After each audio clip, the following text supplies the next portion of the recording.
some scary movie. Like scary movies? Uh-huh. What's your favorite scary movie? Look at me, Damien.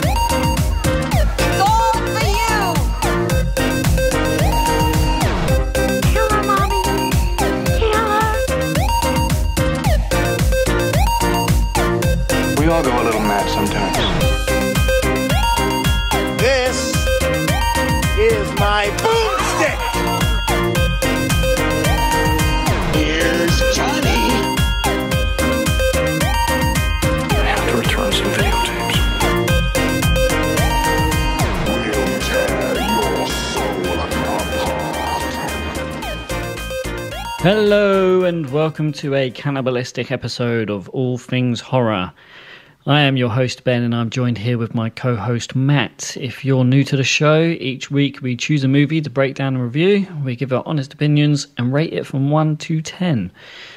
We have a brief spoiler-free chat about the movie before we head into the plot and discuss our favourite or least favourite parts of the movie. This week we're going to be discussing Wrong Turn from 2003. But before we do, let's take a quick look at the trailer.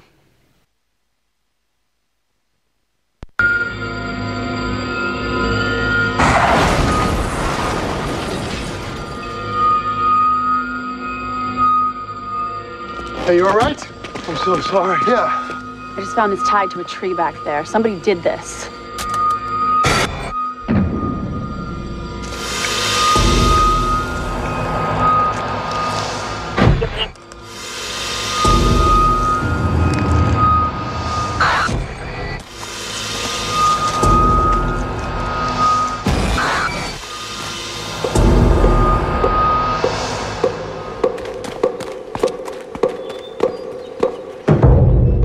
Hello? We're lost. We're looking for a phone.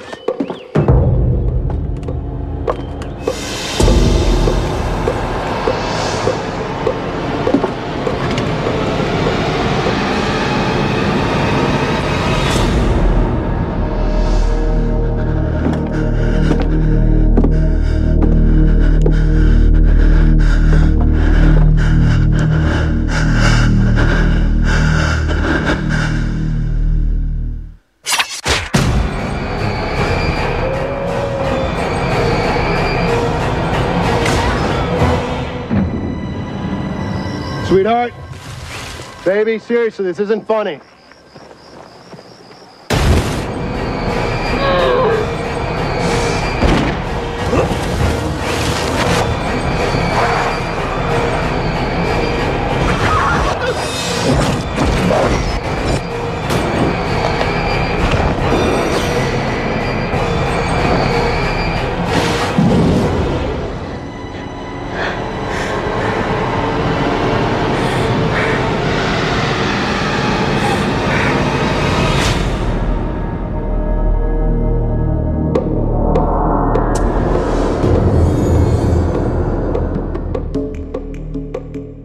Right, so Chris and a group of 5 friends are left stranded deep in the middle of the woods after their cars collide.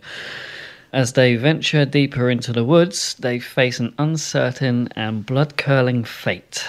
Directed by Rob Schmidt, main cast is Eliza, Dushku, Desmond, Harrington, Emmanuelle, Chriqui, I'm not even going to try and pronounce that, and Jeremy Sisto. Runtime of 1 hour and 25 minutes, and it's available, I think, on Amazon Prime and Hulu. So yeah, Matt, have you seen this before, and how much do you dislike it? Why? Okay, so, I hadn't seen it before. Why do you think I dislike it? I don't know. 2000s. Yeah. I mean, I'm only kidding. It's an okay film. I remember it being a lot worse than what it actually is, so I didn't mind it as much this time round. Yeah, it's like mid 2000s Buffy, Dawson's Creek, that kind of thing. Tail end of kind of Scream.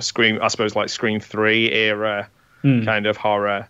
The beautiful Eliza Dushku, who I had a massive crush on at the time, because she was Faith, the badass vampire slayer, and Yeah, Jeremy Sisto. You mentioned Jeremy Sisto. I thought he was probably the best actor, best character in it. And when he disappears, then it's not as good. And I thought, well, if you just switch Desmond Harrington with him, and it would have probably been a better film. Yeah, you might be right there, actually. Yeah, he had some real personality, and there's a bit of something different about him. He's very good. He's very good in lots of things. I remember him in a film called The Suicide Kings with Christopher Walken, and he's really good in that. Yeah, I just felt like he died too soon in this. Sorry, spoilers. Something happened to him too soon. But yeah, this is around the time where tank tops were a big thing for the leads. I think Jessica Biel, Jessica Alba, Eliza Dushku kind of tank top acting. She's a good actress, though. She is good. So this was 2003, and honestly, I think it freaked me out the most, thinking that was 21 years ago. 2003 does not feel like 21 years ago. No, it feels like quite a new film.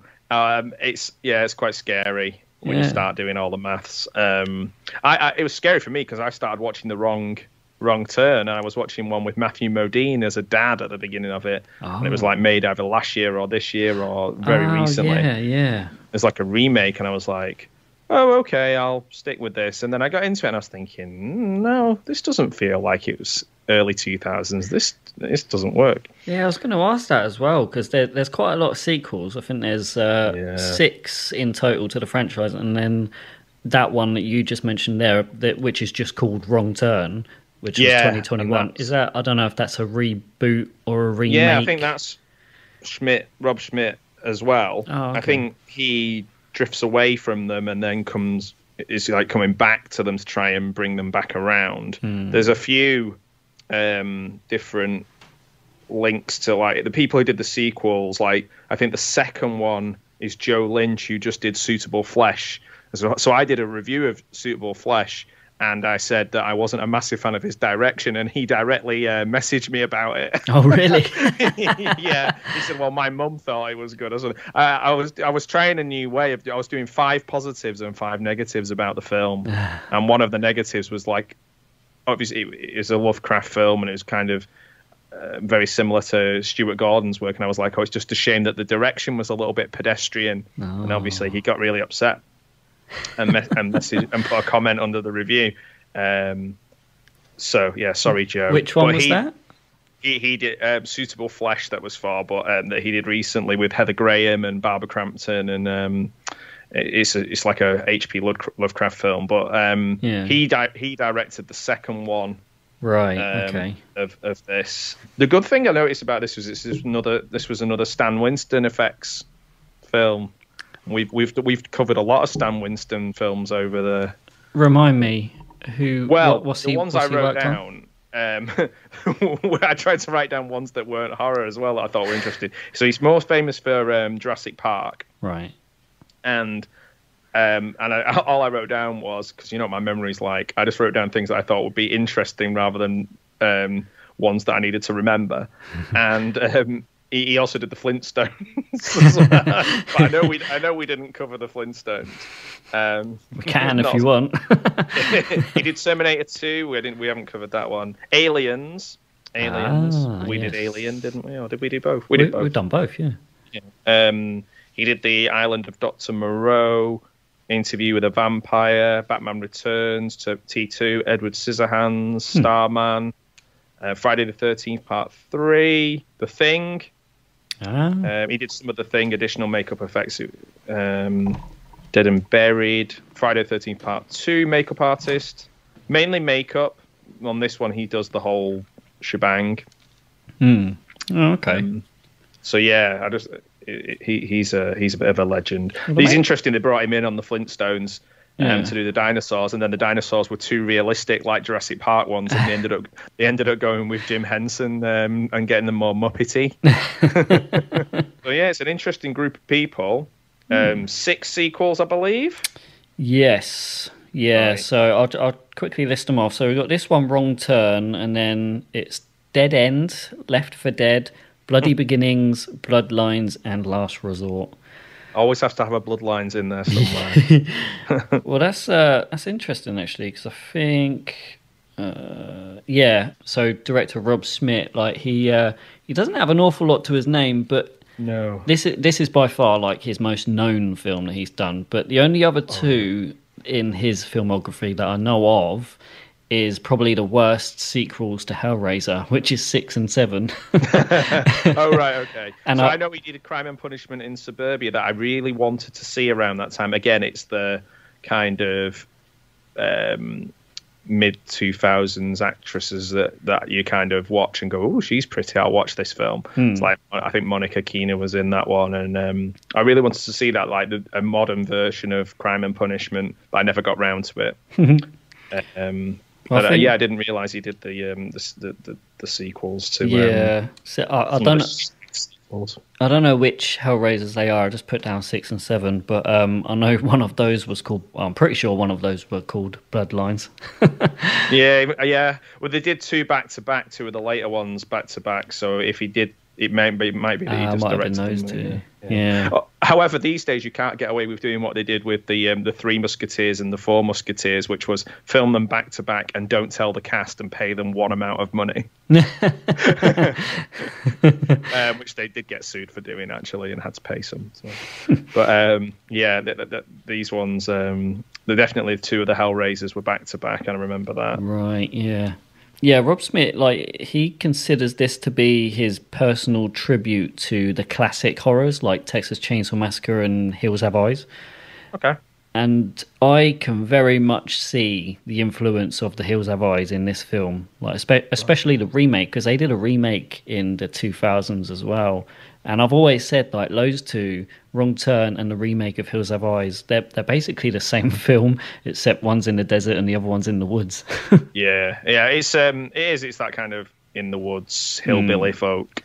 I don't think I've seen the Hills Have Eyes, but it made me think about Deliverance and things like that.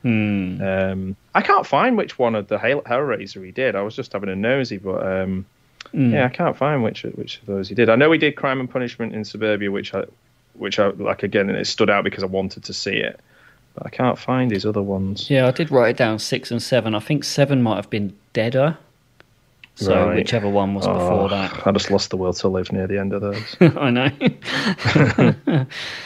Yeah. What else we got? So it made over 28 million on a 12 million budget, so they did something right. It's in the big teen boom, though, wasn't it? Like where films like Without a Paddle did well. Yeah. And like people went to see it. Everyone was going to the cinema at that point, watching like teen acts. It's kind of the American Pie thing as well. So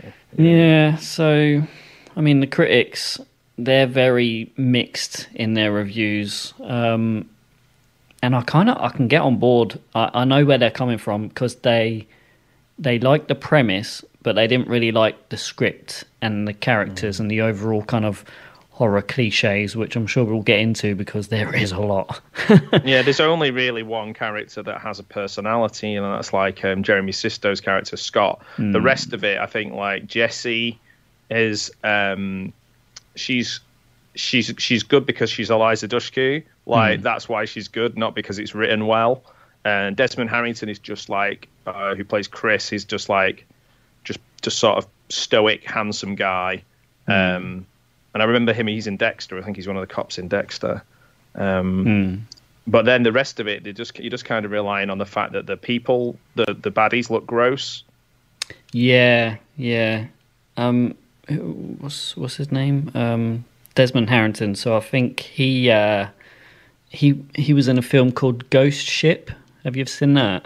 I think I've heard of it. Yeah, I think that was literally the year after this, 2004. Oh my god, it's a ghost ship. Yeah. That's Ghost Car, isn't it? I mean, yeah, that's very much the same as this, like typical 2000s. I didn't realise this. He's in Neon Demon as well, which is a film that I like Nicholas Winding Refn's films, but I do not like the Neon Demon. I thought it was tosh. So yeah, he's not got a brilliant track record for me. He's just kind of that guy, isn't he? He's just kind of that guy. You can imagine him just being detective, doctor, police officer guy. I read in the production, when the production began, like they wanted to have this as like a 90s, 70s kind of feel to it, and I really wish that they would have like lent more into that. I feel like that could have made it a bit better. Yeah, that would have made it fun. They had an older feel to it rather than a 2000s feel. Like a Texas Chainsaw kind of thing. Yeah. Yeah, the writer carried on and did a lot of the... Oh, no, he just got a characters... somehow gets the character credit in the sequels. So I don't know if any of the other characters turn up again in any of the films unless it's flashback.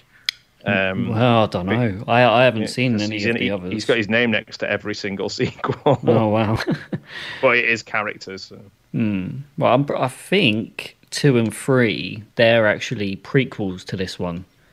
Okay. So... Oh, right. Yeah. I think I watched a clip of number 5, the Bloodlines one, and that looks really bad.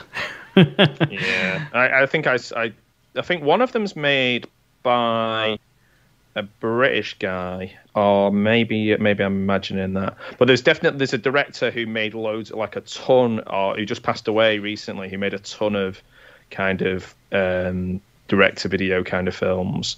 He made, called Declan O'Brien. He made one of them. One of them they couldn't release on time because it had an actual picture of a missing person in it, a real missing person that they used in the story, and the family said, like, you can't use the rights. Like, you can't use the likeness of our family member. So it's actually worth a lot if you want to get hold of the original DVD of it, because they pulled them all out of the shops. Oh, wow. Yeah, I'm not sure which one that one out was, but I think it might have been number 6 because they sued. So yeah, that's probably the only interesting thing about the sequels. Ooh. Right, that's pretty much all I've got, really, for pre-spoilers. Unless you've got anything else, should we jump into it? Yeah, let's go. Sweet. Spoiler warning now. Spoiler warning. Right, so...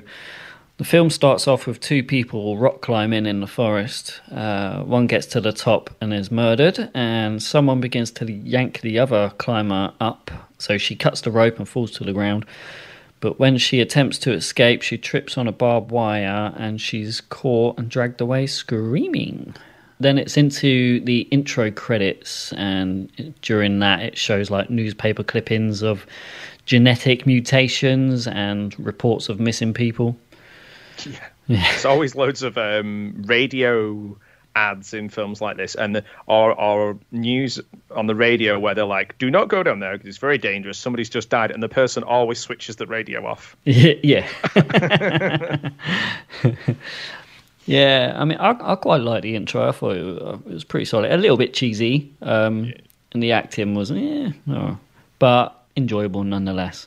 This movie seems to, like I mentioned earlier, it seems to like smash out like every trope there is in horror, and we'll get into it more later. But I feel it's kind of a trope in itself to have like non-important characters or character killed off before the title credits pull up, like to like drag the audience in quickly, like a shock factor.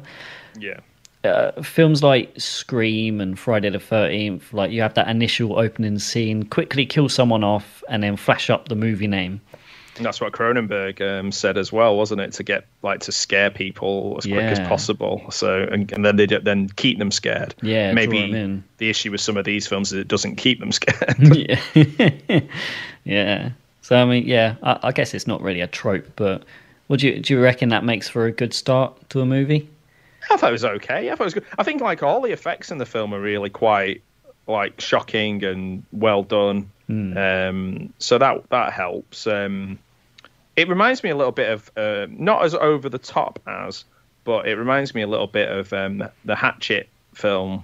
Okay, like I've not seen them, but I know them. Yeah. Yeah, like I guess but having said that, I think this would probably have more money. I think this is quite a big budget film compared to a lot of the other ones. I do. It had a big release as well. Okay, I really want to watch the Hatchet ones. That's Kane Hodder, isn't it?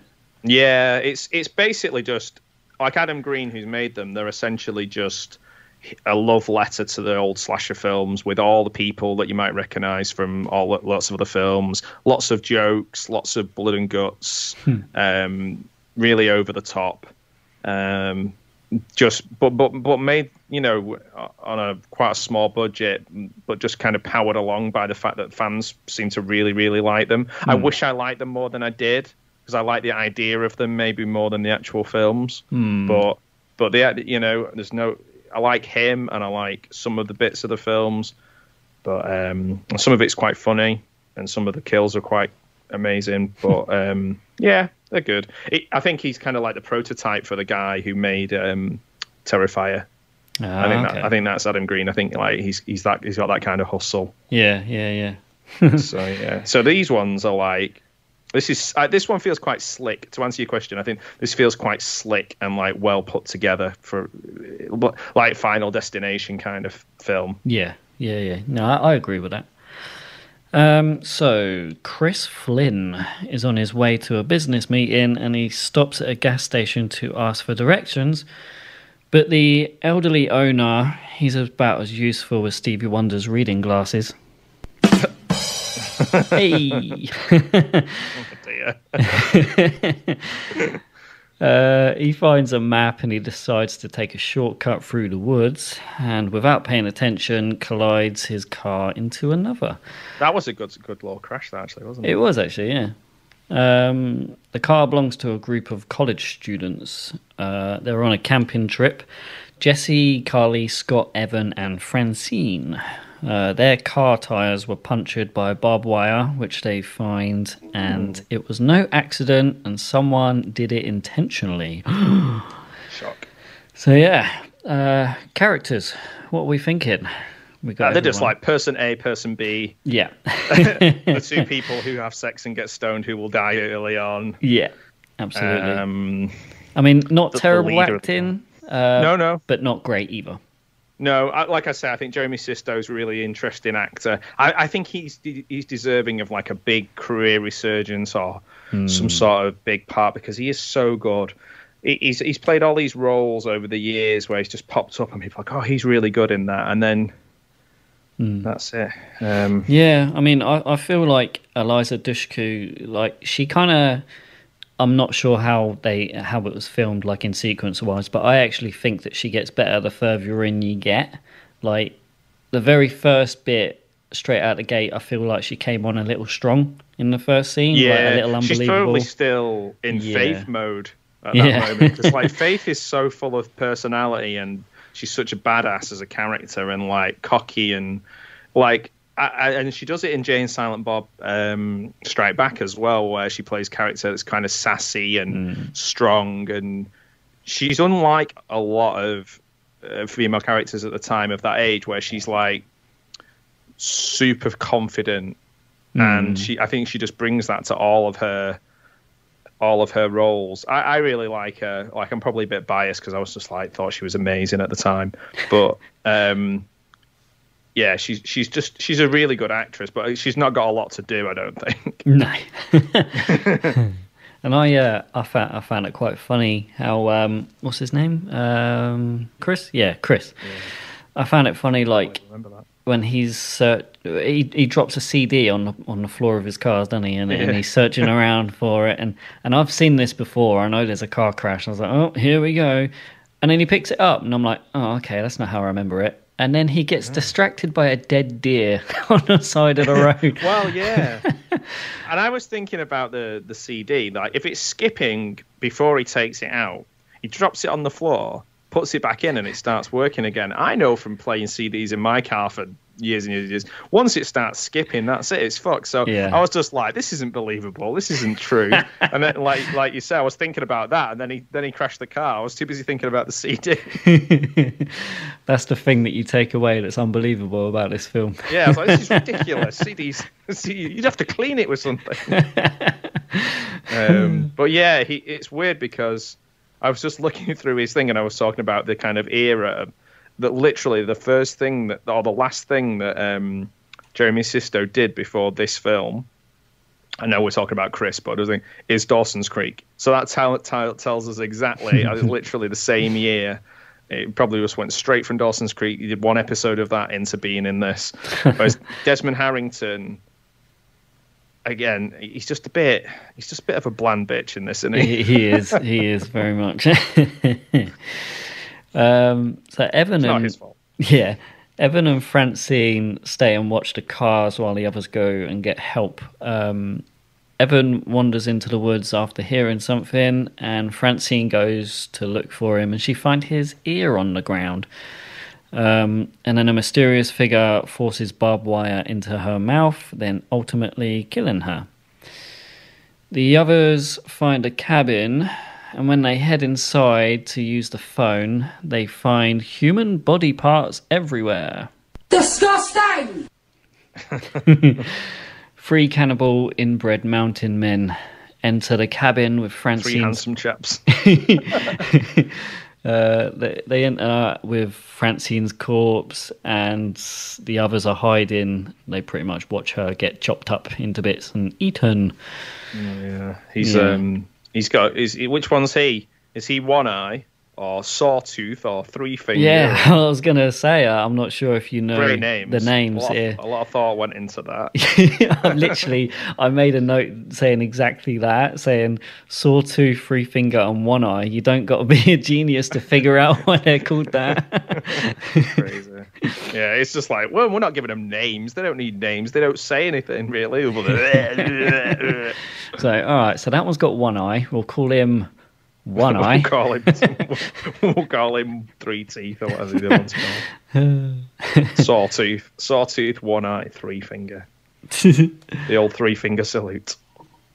We said earlier about this movie kind of hitting on the classic tropes, and someone should have told Evan and Francine about the rules. There are certain rules that one must abide by in order to successfully survive a horror movie. Straight away, smoking weed and having sex.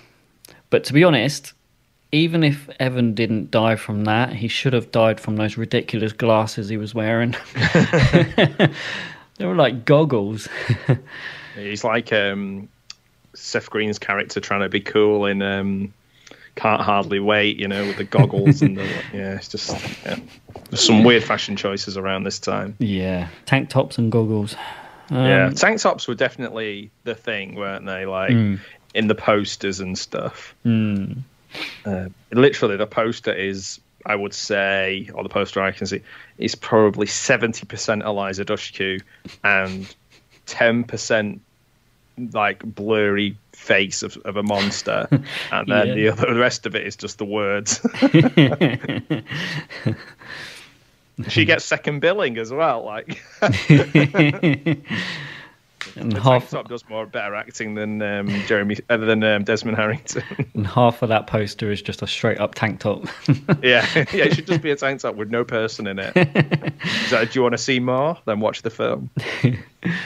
Yeah, so that cabin scene, I always get really anxious when I'm watching that from how slow that they're going around, because they kept saying, like, before they went in, it was like, oh, we're going to be really quick, as quick as we can, we just need to find a phone and we'll get out. But the second they get in there, they sure did take their time. He was browsing through the fridge. I was like, you ain't going to find a phone in there. Yeah, it's just like chilling, and a load of stuff's happened that's quite traumatic at this point already. So, like, such as a car crash. I think it's realistic, though. Like, Scott keeps saying to Chris, like, are you sure you're okay? Is everything all right? Because, like, it could shut you up. Then he's just like, yeah, I'm fine. Yeah, I'm fine. Like, because he's just like a robot, the guy. Whereas, like, human responses, you've just smashed into our car at like 100 miles an hour or whatever. Yeah.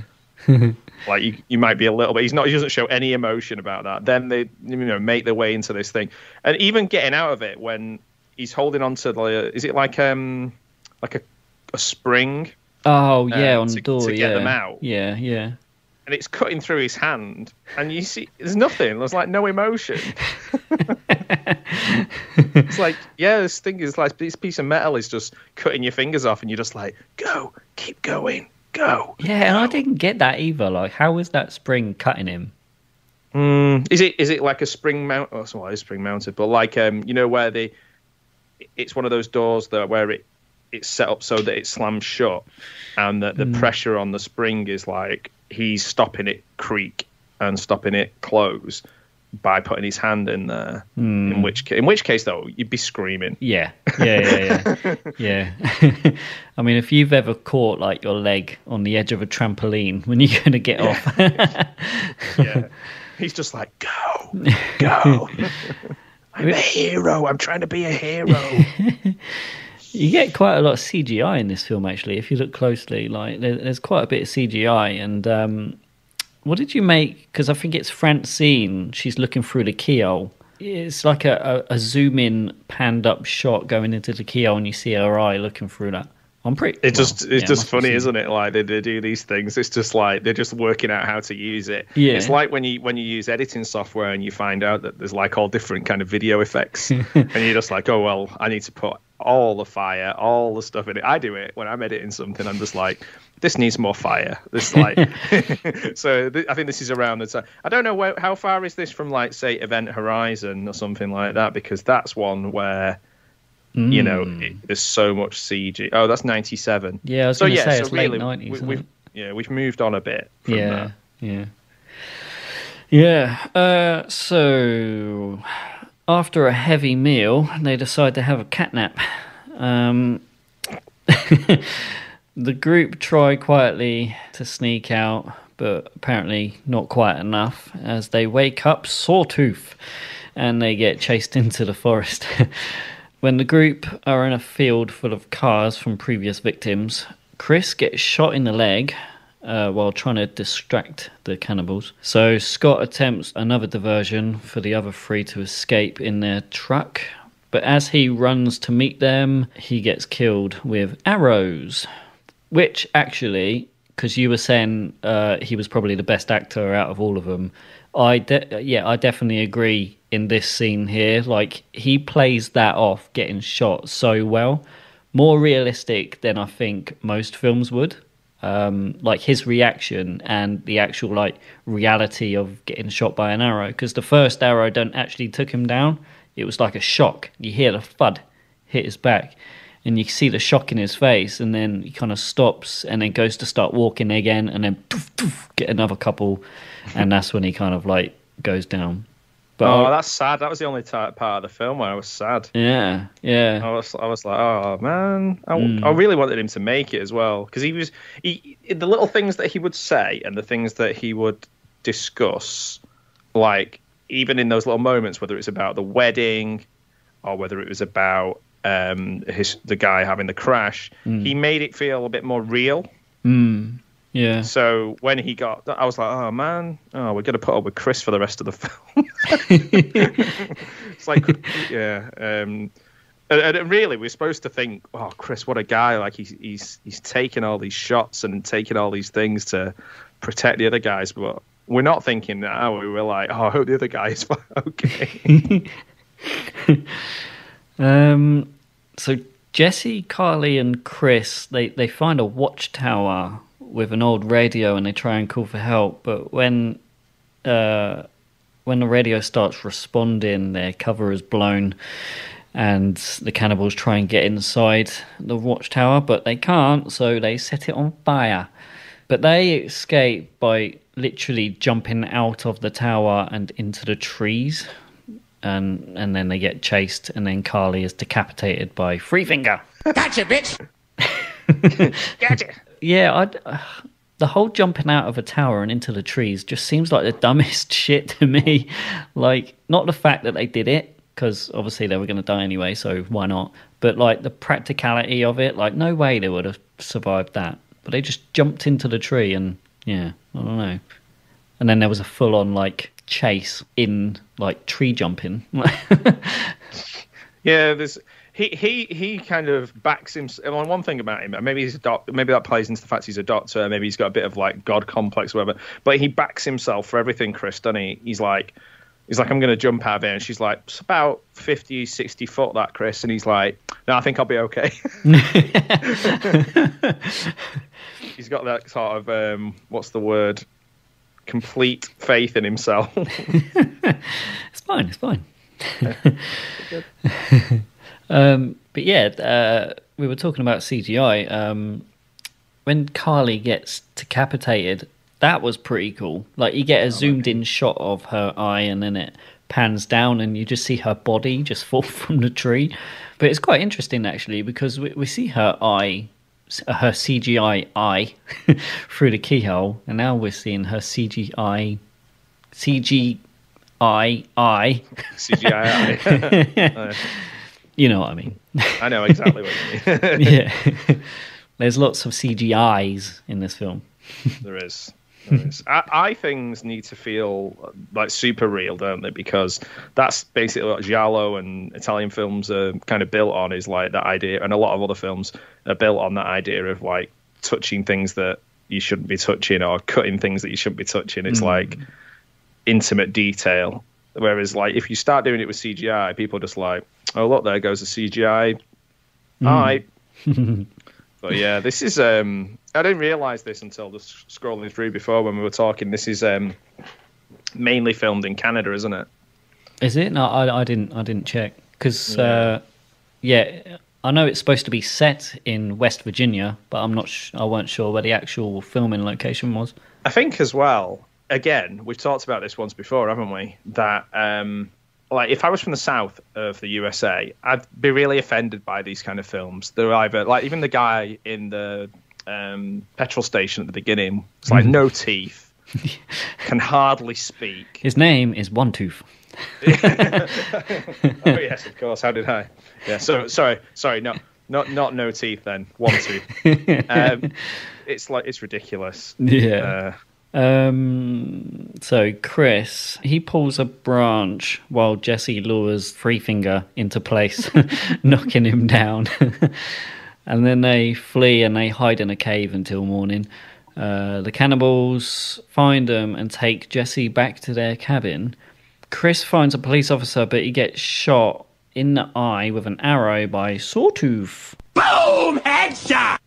That was a good shot. Chris hitches a ride back to the cabin from Sawtooth by holding onto the underside of the truck. And then Jesse has been tied down to the bed in preparation to be eaten, and watches fearfully as the cannibals chop up the dead policeman. At least there's no like weird sex stuff in this. Yeah, I mean, it's just like eating. I don't know. Is it implied anywhere? I don't think so. Maybe I was wrong.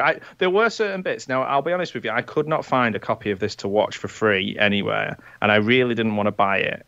So there was moments where it kind of... I was watching it through my phone, through the telly, where there was bits where it buzzed in and out. But as far as I'm concerned, it was just all purely cannibalistic stuff. Yeah. Which makes it sound like I'm saying that's fine. Like, that's okay. Yeah, what's the logistics of holding onto the underside of a truck for what I can imagine to be a very long and bumpy ride? Yeah, what's that one called? Who was holding onto that? The skinny one. What, Chris? Oh, Chris, sorry. I thought you meant... Because there's a bit, isn't there, it's earlier on, where one of the baddies is holding on to the back of the thing and bouncing along, and he's laughing as he's doing it. Yeah. I was like, even if you're like really tough and strangely inbred and horrible and, you know, all this kind of stuff, bits of your body will still fall off if they hit the ground when you're just being pulled along. But Chris is a legit hero, so these things don't bother him. It's funny. I've literally got a clip of that laugh. I forgot I even had it.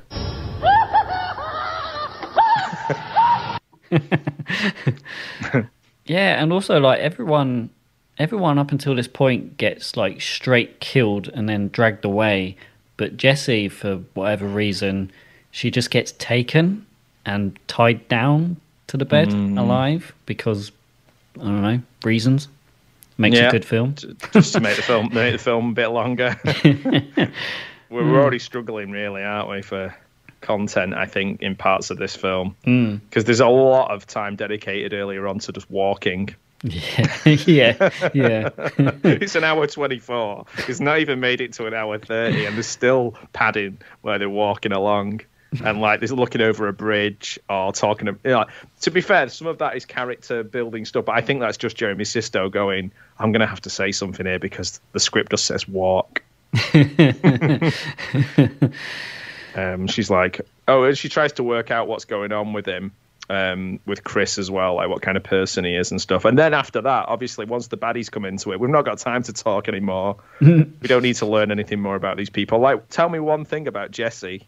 I actually, I got a little bit of that in my rating, but I'll save that. It's like I don't know anything about Jessie other than she's like Eliza Dushku and awesome. Like in terms of like she's brave. We know this. She's the leader kind of thing. But we don't really know anything about her at all. No. We know Chris is a doctor. He spent all his money on a big car. He's not afraid of anything. He's a big tough man. Yep. All right, we're at the end. So we've literally, we're just padding now. We're doing the same. Yeah. Talking about when they were walking. She did a lot of her own stunts. So like even she was getting bored. She was just like, fine, I'll do it. It's apparently Three Finger is a postmodern horror icon. I read it. I read this and laughed. Like him. Yeah. Maybe I missed it, but I don't think I've ever seen anybody dressed up as Three Finger at like a convention or anything. I could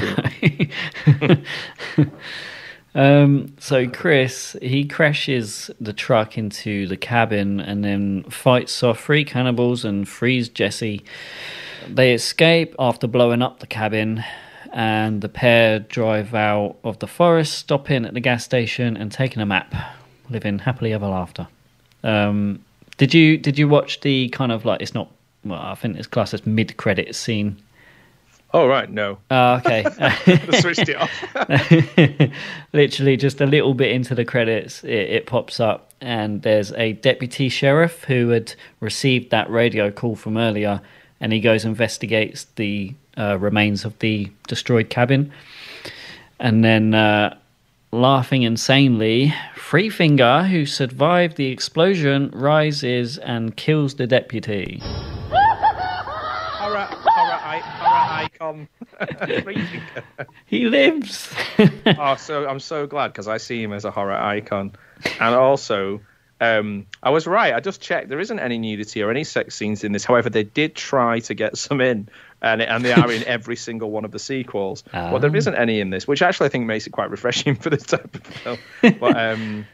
But apparently, there were supposed to be like clothes torn off them when they were put on the beds and stuff. So I guess that's the reason for the bed thing. So what was the rating for this? Was it a 15 or an 18? Well, in this, I think it's an 18 in this. I don't know actually. I don't know what it was in this country. Yeah, that's interesting, because it is gory, but I think you can get away with that now as long as you don't say fuck too many times.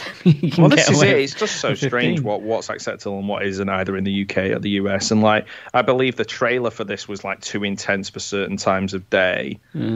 But like I don't know. It's weird. Like, the characters are all over the place in age as well. So like, who we're obviously targeting this film at like, teens, but so we need to make everybody younger. But Chris is still a doctor. All the other, so he's like, if he has any romantic interest in any of the characters, is a bit weird. Because they've all been de-aged, I didn't think about Chris, but he's still a doctor. He's still been through medical school. So what is he, Doogie Howser MD? Is he like 15 and he's a doctor? Doesn't make any sense. Oh dear. So yeah, I mean, it doesn't have to make any sense for it to be fun. And I can guess why people like it. But yeah, it's an 18 in the UK. Oh, okay, all right. Yeah, well, that is all of it. Did you wanna keep on going and do your rating? Sure, why not? I'd literally put my notes to one side. I'd forgotten that I made notes because we were just chatting away about this. Ridiculous. It's not like a bad film. Like, it's well made for what it is. It's just like you say, there's no real story. But a lot of those ones that came out at this time are like that. They're just kind of driven by the fact that there's somebody from that TV show that you recognise. So it's very 2000s. But you can do it creative. This is the thing. You can do it creatively. Like, put this alongside Scream. Like, the thing that made something like Buffy or Dawson's Creek work was the dialogue, the script, the writing, the stories. The Josh Whedon, even though he's a bit of an odd guy, but like Kevin Williamson, who went on obviously did Scream, like they're really good stories, well told with characters that you remember, and really, other than Jeremy Sisto, who I think just did it for himself, and Eliza Dushku because she's pretty, everybody else is pretty forgettable. And I don't really think that these villains are particularly memorable, at least not for me. There's just don't feel like much yet.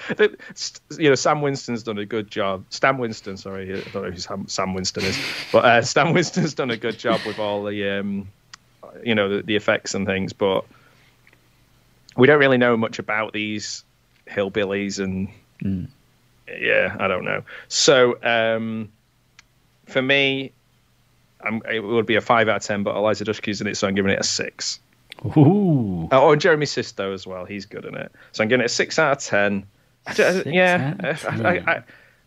It's not a bad film. It is not a bad film, and I understand if people like it because they might have the nostalgia for this film in the way that I have nostalgia for like similar films in the 80s, maybe. Yeah. So there might be people who just love that sweet spot of 1999 to 2005 or something, where that's their sweet spot of films, whereas mine's like more 80s, 90s. But maybe it will make a comeback. In 10, 15 years' time, I'll be sat watching I Know What You Did Last Summer, Final Destination, Wrong Turn, all of these, and just go about the good old days. All right, cool. I forgot to say 1 to 10 inbred cannibals. Okay. 6 inbred cannibals, please. 6 inbred cannibals. Okay, all right, yeah. So my rating, I am pretty much gonna copy you.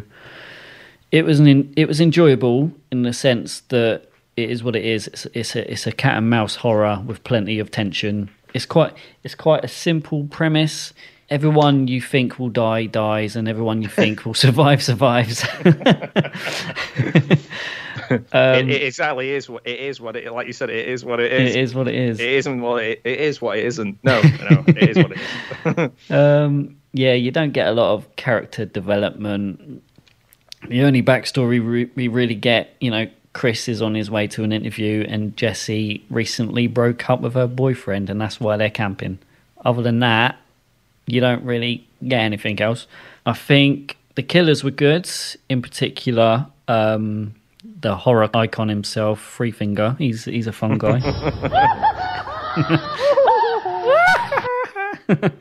Scared my dog then.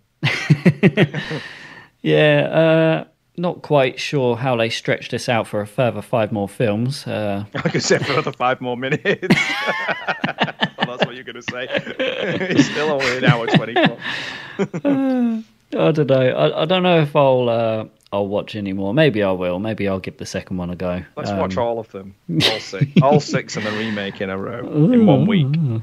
Yeah, I'm going to give this a slightly above average rating. I'm going to go along with you with a 6 out of 10. Inbred cannibals.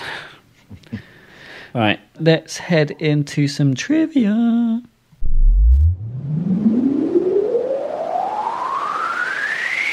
Trivia. Oh, yeah. Inbred cannibals. Oh, yeah. So, trivia.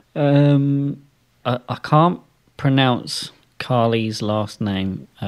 Carly's real name. So, Carly. I love you, Carly. Yeah, the woman that plays Carly, Emmanuelle Chriqui? Yeah, let's say that, Chriqui. That sounds right. Chriqui.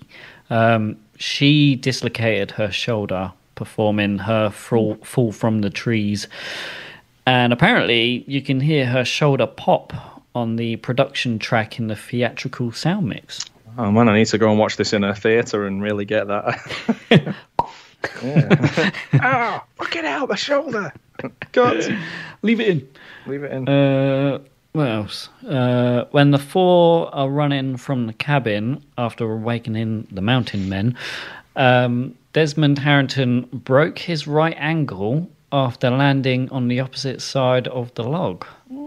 This made it very difficult to shoot some of the scenes after his leg was shot, and he had to limp on his right leg. But he's a hero, so it's fine. I didn't have this in my trivia, but I did read actually when what's her name? Jessie? Blah, blah, blah, blah. Yeah, Jessie. When right at the end, when she was fighting Three Finger, she actually set him on fire for real. Like the actual guy that plays him, she lit him up. So yeah, it's a lot of accidents in this film. Yeah, sounds like it. Blimey, yeah. For a film that's not that exciting, lots of exciting things happen while they were making it. Yeah. Julian Richings, that's the guy that plays Three Finger. Oh, okay. Yeah. She set him on fire. He was. That's the one that Stan Winston actually properly spent time creating. Now, the problem with a lot of Stan Winston stuff is that he doesn't get credit for things. He's like uncredited on Friday the 13th. So he's like one of the designer of the original hockey mask, and he also did the Jason with the knobbly head. So like the sort of deformed Jason head. Yeah. So like he's so good, but like in this he's down as producer. So it's insane that he's like they do look good, these kind of characters. I say good, they do look interesting, don't they? Yeah. Okay, last one. So during filming, the chairs for the cast and crew were being placed in what was thought to be a group of weeds, only later to be discovered that it was actually a patch of poison ivy, and it was covering everyone in a rash throughout the filming. Nice. That's what you get going out in the woods of America / Canada. Yeah, that's all I've really got for trivia. So let's now do this week's game. I want to play a game.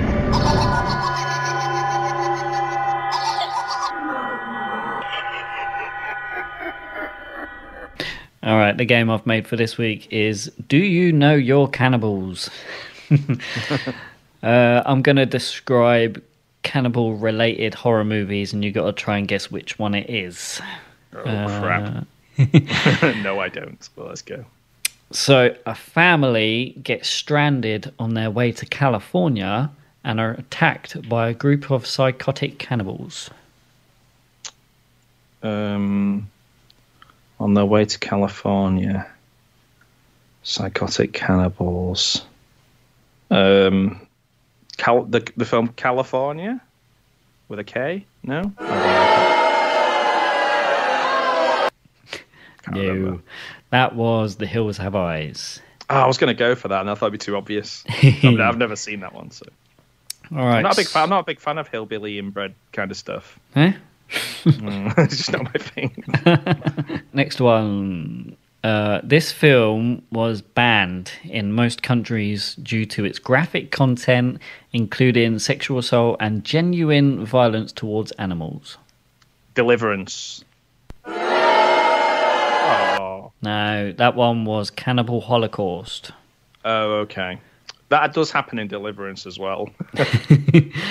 An early 2000s movie that went on to produce, I would describe as too many sequels.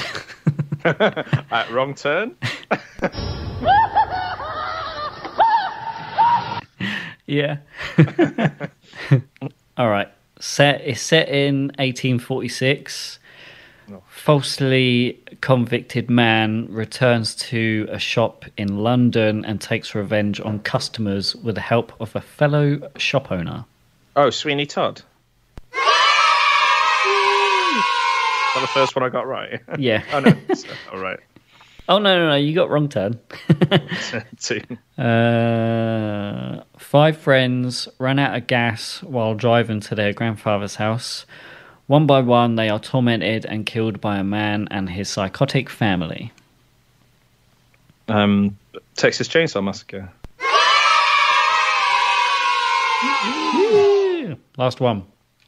FBI trainee seeks help from a serial killer in order to apprehend another murderer. Oh, well, it could... trainee. So that'll be Silence of the Lambs. It's not Manhunter.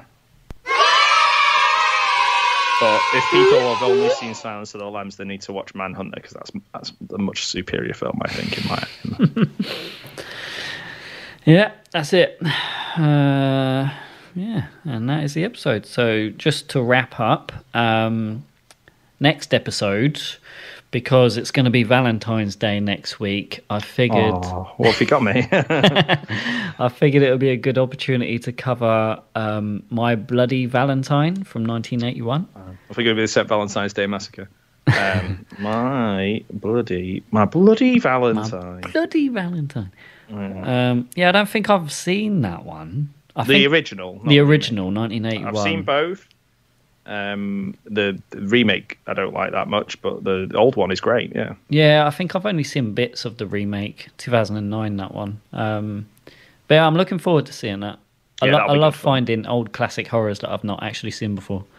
Yeah, that's it. I mean, I much prefer to watch one I've not seen, even if it's even if it's Wrong Turn. And the reason I didn't watch it is because I didn't think it'd be very good.